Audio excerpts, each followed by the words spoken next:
Quel âge a le Soleil? Est-il éternel? Que deviendra-t-il dans 1, 2 ou 10 milliards d'années? Venez le découvrir en complétant son arbre généalogique.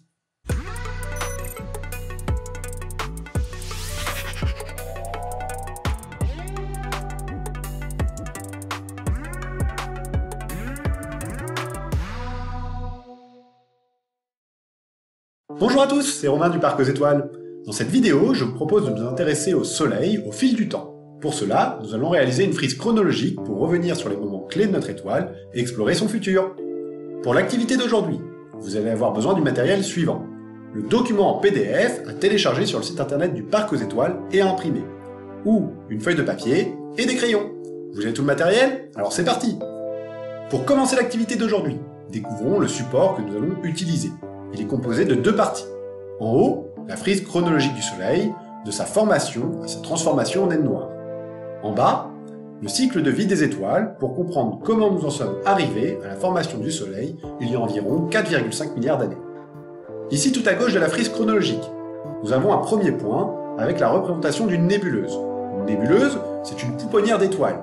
Ce gigantesque nuage de gaz et de poussière commence à s'effondrer sur lui-même et former des poches de gaz qui se contractent de plus en plus jusqu'à donner naissance à de nouvelles étoiles. Si j'avance un petit peu sur ma frise, on arrive à la formation du Soleil. À cette époque, le Soleil est une sphère de gaz qui ne produit pas encore de lumière. Mais sous l'effet de la pression des couches, combinée à la température qui monte de plus en plus, grâce au frottement des atomes entre eux, un événement se produit dans le cœur de la proto-étoile, la première fusion nucléaire du Soleil.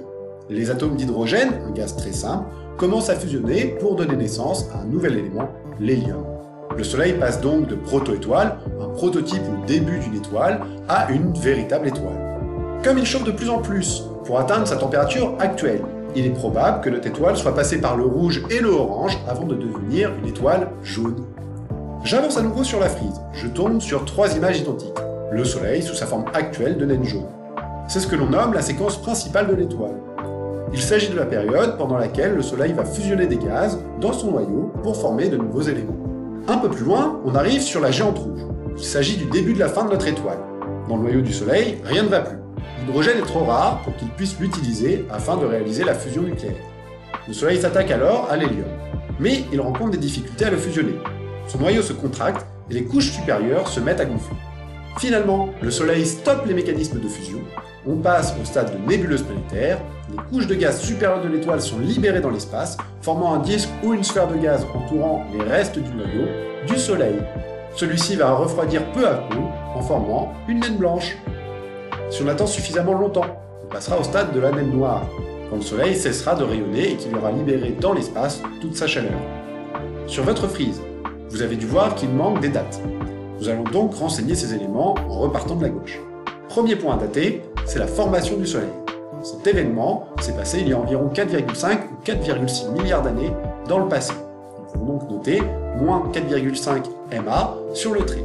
MA signifie milliards d'années. Vous avez la légende de cette abréviation juste ici sur votre fiche. Le point suivant, c'est le passage au stade de géante rouge. Cet événement se produira dans environ 5 milliards d'années. Vous pouvez l'indiquer par un plus 5 sur le trait, notre position actuelle sur cette frise étant le présent, juste ici. Étape suivante, dans 6 milliards d'années, le Soleil se changera en nébuleuse planétaire. Je vous laisse le noter. Dernière étape à dater, la naine blanche, dans 7 milliards d'années. Si vous observez la frise, vous devez apercevoir qu'il y a un point d'interrogation au niveau de la naine noire. Nous avons vu dans la vidéo sur les types d'étoiles que pour le moment, cet astre n'est que théorique. Nous ne savons pas combien de temps mettent les naines blanches à refroidir, et si elles passent bien à cette forme au bout d'un certain temps. Toutefois, comme c'est la théorie la plus plausible aujourd'hui, je vous l'ai indiqué sur votre fiche. Bien, passons à la seconde partie pour découvrir ce qui s'est passé avant le Soleil et ce qui peut se passer après. Partons de la formation de l'univers, il y a à peu près 13,7 milliards d'années. L'espace est alors rempli d'un nuage de gaz qui pourrait être comparé à une nébuleuse gigantesque. À l'intérieur de ce nuage vont se former les premières étoiles, dont une qui est l'ancêtre du Soleil. Cette étoile, au vu de la quantité de gaz disponible, était probablement une géante bleue. Au bout de quelques temps, elle se transforme en super géante rouge. On peut tracer une flèche entre la géante bleue et la super géante rouge pour symboliser l'ordre chronologique des événements. Puis, cette géante rouge explose en supernova. Je vous laisse faire la flèche. Ensuite, il est possible que de cette supernova naisse un trou noir ou l'étoile à neutrons. Vous pouvez tracer les flèches. Après la supernova, il y a des chances que les restes de gaz se dispersent dans l'espace, formant une nébuleuse. De cette nébuleuse, de nouvelles étoiles vont se former. Encore une fois, ce seront des géantes bleues. On reprend donc notre cycle en passant de la nébuleuse à la géante bleue, puis à la supergéante rouge et à la supernova pour revenir à la nébuleuse. Cette fois-ci, ce sont d'autres types d'étoiles qui se forment. Par exemple, des naines rouges ou des naines bleues. Mais aussi des naines jaunes, dont une en particulier, le Soleil. Le Soleil va alors passer 9 milliards d'années sous la forme de naine jaune, puis se transformer en géante rouge, en nébuleuse planétaire et en naine blanche. Traçons les traits qui manquent entre ces éléments. Arrivé au stade de naine blanche, deux possibilités. Un long et lent refroidissement pour se changer en naine noire. Ou la collision de la naine blanche avec un nuage de gaz ou une autre étoile. La réaction est extrêmement violente. Soudainement, l'étoile s'emballe et explose, formant une supernova permettant de reprendre un cycle. Nous pouvons ajouter ces flèches pour finaliser notre fiche. En résumé, nous pouvons dire que le Soleil est une étoile de 3e génération, ou qu'il y a eu 2 étoiles avant lui. Notre atelier est à présent terminé. La fiche que vous avez complétée aujourd'hui vous permet de retracer l'histoire du Soleil et des étoiles, de leur formation à leur disparition. Je vous souhaite à toutes et à tous une bonne journée et à bientôt au Parc aux Étoiles.